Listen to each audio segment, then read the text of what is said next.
Então, basicamente, qual é a diferença dos materiais, como, por exemplo, a fibra de carbono, o plástico, a fibra de vidro e o Kevlar?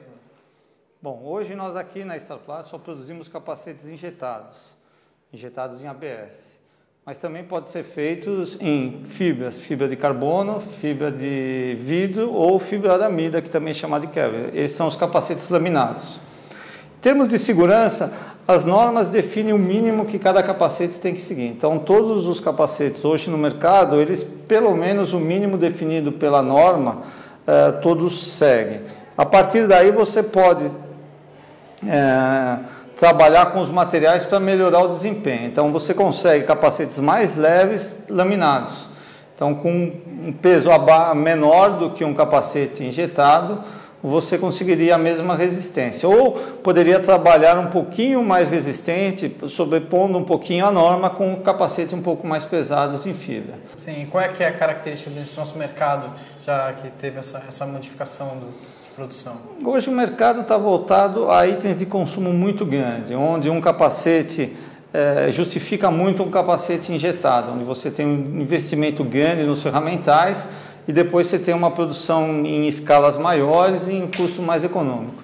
Os capacetes laminados, eles são o inverso, você tem um investimento inicial menor, só que depois o processo produtivo dos materiais torna o produto bem mais caro. Então, com o desenvolvimento do mercado brasileiro, os volumes justificam bastante a produção de capacetes injetados aqui. Uhum. Bom, todo capacete tem um prazo de validade, né? Sim. Como é que é determinado esse prazo? Bom, historicamente a gente percebe que com 3 anos de um uso intensivo, normal de um capacete, ele já começa a perder as características.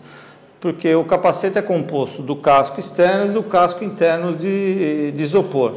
E com o tempo, com toma sol, toma chuva, pequenas batidinhas, o uso, o desgaste normal, ele vai perdendo a capacidade de absorção dos impactos. Então, a cada 3 anos, a gente recomenda trocar um capacete. Então, nossa recomendação é 5 anos a partir da data de produção do capacete, que tem dentro dele, ou 3 anos de uso. Falar em pequenas batidinhas, é recomendado que se troque o capacete após um acidente. Um acidente. Sim, então, como é que é avaliado esse impacto? Um capacete cair de uma altura no chão pode ser considerado um acidente? O acidente é uma queda na motocicleta? O acidente é uma queda um pouco mais violenta, como uma queda da motocicleta, um impacto mais forte. Se a gente nós acompanhamos lá os impactos, os ensaios lá no laboratório, e você vê que muitas vezes você não percebe na calota externa nenhuma deformação permanente, não vê trinca, não vê nada. Mas por dentro o isopor está totalmente amassado e comprometido. Então, se ele voltar a sofrer impacto naquela região, a capacidade de absorção da energia naquele ponto já vai estar comprometida. Então, nós sempre recomendamos, depois de um choque, a troca do capacete. Exatamente por isso, porque internamente o isopor está todo comprometido. Sim. Bom, no Brasil, para ser vendido, comercializado, um capacete, ele precisa ter o selo do Inmetro. Sim. Quando ele sai de fabricação, ele já sai com todos os testes que serão, no caso, retificados pela própria Inmetro na sequência. Existe todo um processo de certificação do produto, onde os capacetes são testados até o ponto de receberem o selo e ser permitido a venda. Então, todos os capacetes hoje no mercado que tem o selo do Inmetro, eles seguiram pelos testes e foram aprovados para serem comercializados. Sim. Então, eles já são aptos a serem usados por motociclistas sem nenhum tipo de problema de segurança. Sim. Chega a ter... qual é a importância desse teste? É a segurança em si? Sim, porque a norma define os parâmetros mínimos de resistência de um produto e os testes comprovam se ele está dentro ou fora desses requisitos.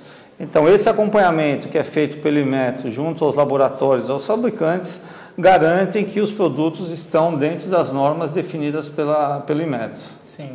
Bom, se uma pessoa quiser trazer um capacete de fora do Brasil, que já tenha o selo de um selo americano como o DOT ou um europeu como o SNEL, ele pode ser utilizado aqui no Brasil? Não. Hoje o CONTRAN, que define todas as leis de trânsito, ele define que o capacete tem que ser certificado pelo Inmetro para ser portado por um motociclista na rua. Então, só os capacetes certificados pelo Inmetro, com a norma brasileira é que são permitidos no uso nas ruas nossas. As normas elas têm pequenas diferenças, tanto a SNEL, DOT e a brasileira, mas cada país, cada região, que é o caso da Europa, define que só os capacetes certificados naquela região podem ser usados nela. A mesma coisa que o Brasil. A norma brasileira é usada no Brasil. Então, só capacetes com a certificação nacional pode ser usado no Brasil. Sim. Pode ter o caso de alguém trazer um capacete e ele ser aprovado pelo Inmetro aqui? Ou é a aprovação tem que ser de fábrica? Não, pode ser. Aí teria que ter um representante desse importador, um importador dessa marca, um representante legal no Brasil, fazer a certificação dos produtos ou de um produto, mas é que você precisa de vários produtos para conseguir a certificação dele.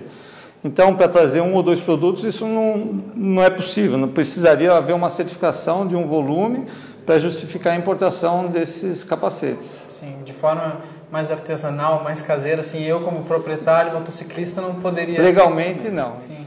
Essa lei também acaba tendo como finalidade evitar que capacetes de baixa qualidade entrem no mercado. Sim. Da mesma forma que ela define um mínimo, ela barra a entrada de capacetes sem condições no mercado, porque como existem bons produtos lá fora, também existem produtos muito ruins. Então, a legislação, de uma forma geral, ela faz com que o mercado seja protegido de produtos muito ruins e que põem em risco a vida dos motociclistas.